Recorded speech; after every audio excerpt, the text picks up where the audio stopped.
September 23వ తేదీ 2025వ సంవత్సరం మంగళవారం. ఈ వీడియోలో మదనపల్లి టమోటా ధరలు ఎలా ఉన్నాయో తెలుసుకుందాం. ఈరోజు మదనపల్లి మార్కెట్లో చూసుకుంటే ధరలు అయితే తగ్గాయి. ఈరోజు దిగుమతి వచ్చి ఒక 20% వరకు అయితే దిగుమతి అయితే పెరిగింది. ఈ దిగుమతి పెరిగినా కూడా క్వాలిటీలు అయితే క్వాలిటీలు అయితే ఏ నెంబర్ వన్లు లేవు.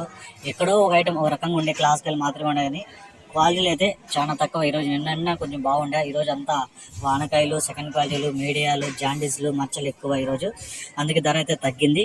ఇక్కడ 25 కేజీల బస్సు ముందుగా జ్యూస్కాయలు ఇవన్నీ 30, 40, 50, 60, 70 రూపాయల వరకు అయితే పలికాయి. ఇక మూడో రకం కాయలు చూసుకుంటే 200 నుంచి ప్రారంభమై 220, 240, 260, 280, 300, 350 రూపాయల వరకు అయితే పలికాయి. రెండో రకం కాయలు చూసుకుంటే రెండో రకం కాయలు 400 నుంచి ప్రారంభమై 420, 440, 460, 480, 500 వరకు అయితే పలికాయి. ఒకటో రకం కాయలు చూసుకుంటే 500 నుంచి ప్రారంభమై 520, 540, 560, 580, 600 వరకు అయితే పలికాయి. ఇక మదనపల్లి మార్కెట్లో టాప్ రేట్ చూసుకుంటే 640 రూపాయలు టాప్ రేట్ పడింది.